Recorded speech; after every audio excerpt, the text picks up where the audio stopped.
Nakikita niyo naman po siguro, may pagwag-wag-wag-wag pa na, ano po ba to, bandera o ano, sasabayan ng sayaw, at kung saan ay nakakatuwa, nakakaaliw.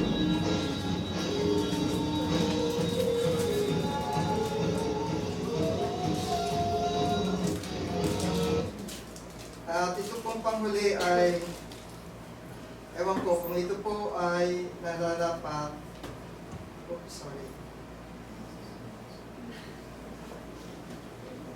Nakita niyo tuloy naman ng Facebook. Suddenly fall when they're prayed for.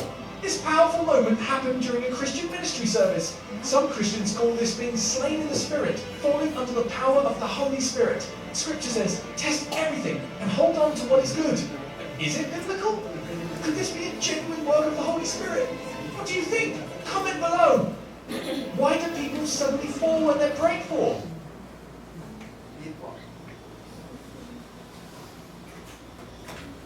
Tignan natin sa kabila.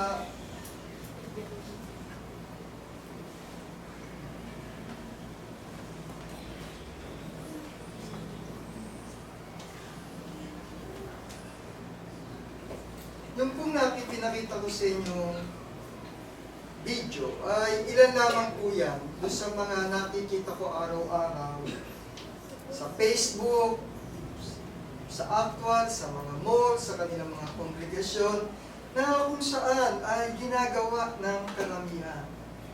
In fact, sa katotohanan po, ay napakadami ng bilang nila. Napakarami po. Napakadali nilang dumami, napakarami nilang mag-multiply kung ikukumpara po sa mga katulad nating gawain dito. Kung kaya po, dumarami na yung mga tinatawag nating mga worship music. Na kung saan yung mga worship music na yon ay gumagamit ng iba't ibang mga katuruan, instrumental. Okay? Gumagamit sila ng kung iba't ibang mga kaparaanan para madali maakit, lalong-lalo na ang kabataan. Bakit po? Okay?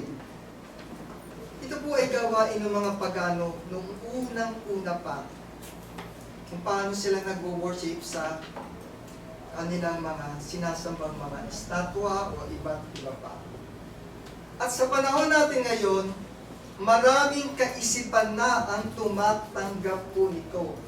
Yung po yung nakakalungkot dito. Marami na pong tumatanggap, marami na po ang gumagawa nito. Dahil sa kanila, kailangan daw pong baguhin o isaayos ang paraan ng panambahan sa loob ng iglesia upang magbigay ng kasiyahan sa tao. So nakakalungkot po. Ang objective po nila ay magbigay ng kasiyahan sa tao at hindi ang tinatawag na tunay na pagsamba. Pagsamba na kung saan tunay na aral at gawain na kung saan ay kalugod-lugod sa ating Diyos. Kakalungkot po ito, pero ito po ang nangingibabaw sa panahon natin ngayon. Ito po ay hindi nauugnay o hindi ito sumusunod sa tunay na turo at aral sa banal na kasulatan. Kung kahit sa umaga pong ito ay nais kong balikan yung isang pagturo. Bakit? Ano ba ang ginagawa natin? Ano ba yung practice natin dito sa loob ng Imus congregation natin? Bakit mayroong pag-aawitan? Bakit may panalangin? Bakit may Santa Cena? Bakit may pagbibigayan? At bakit mayroon pang kung ano pa yung tinatawag natin dito na bautismo at iba pa. Balikan po natin yung istorya ni Cain at Abel. Si Cain at si Abel na magkapatid, lubos na pinaburan at tinanggap ng Panginoon yung alay at paraan ng pagsamba ni Abel kaysa kay Cain. Dahil si Abel po ay sumunod kung ano ang inuutos ng Diyos sa kanya. Buo niyang sinunod ito. Samantalang si Cain ay may kakulangan sa kanyang ginawang paglilingkod. At sa sobrang selos ni Cain, pinatay nga po niya Abel. Hindi po yung pagpatay ang ating basihan dito. Ang basihan po natin dito ay binibigyan kong punto ay yung ginawang pagsunod ni Abel sa tama ng naaayon sa utos. Walang labis, walang kulang. Dahil naniniwala si Abel na ang tunay nagpagsamba ay dapat isagawa ng may paggalang, pagpipitagan, at banal na pagkatakot sa Diyos. Tandaan po ninyo ito. Kaya kung gusto niyo pong basahin yung istorya ni Abel at Cain kung paanong tinanggap ng Diyos yung kanyang ginawang pagsamba, ay naaayon sa gusto ng Diyos kung kaya tinanggap ang paglilingkod ni Abel kaysa kay Cain. Bakit po?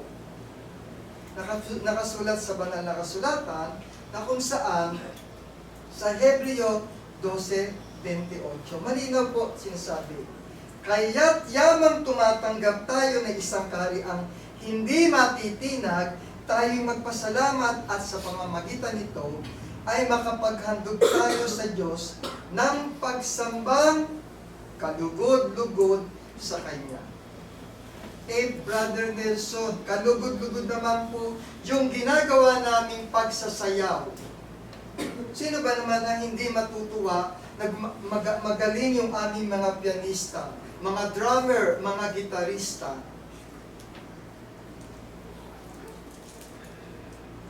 Ayoko pong magtanong, kapag ba yun ang ginagamit ninyo, may paggalang ba at banal na pagkatakot tayo? Pag nadinig mo ang tono, ang musical instrument, your attention is diverted to the musical instrument. Asa ang attention mo? Nasa musical instrument o nasa ating gawaing pagsamba? Ang pangunahing suwatan ng tunay na pagsamba ay hindi sa dami ng dumadalo sa bawat kongregasyon o dahil sa ganda ng kanilang programa ipinapakita sa atin gaya ng pinakita ko sa inyo, kundi kung ano ang katapatan nito sa pagsunod natin sa itinuturo ng banal na kasulatan. Mayroon po dalawang bagay na kung saan ay sumisira sa mga gawain ng tunay na pagsamba. Yung po yung tinatawag na man-centeredness. At saka po yung isang tinatawag na pragmatism. Kapag sinabi po natin man-centeredness, ito po yung nauukol na kung saan ang mga mananambahan, ang sentro ay wala sa Diyos, nasa tao po. Kung ano ang gusto ng tao, yun ang kanyang gagawin. Kung saan ako magiging masaya, yun ang susundin ko.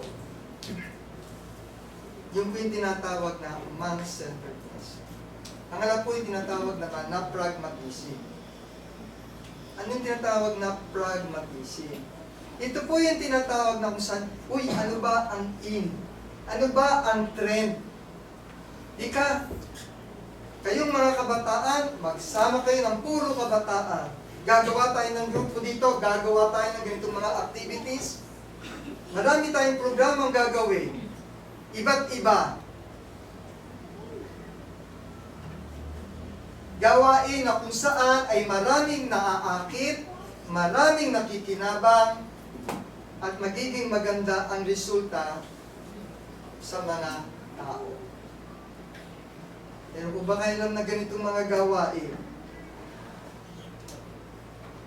ngunit sa tunay na pagsamba mo, hindi ang kagustuhan ng tao ang tinatanggap ng ating Panginoon.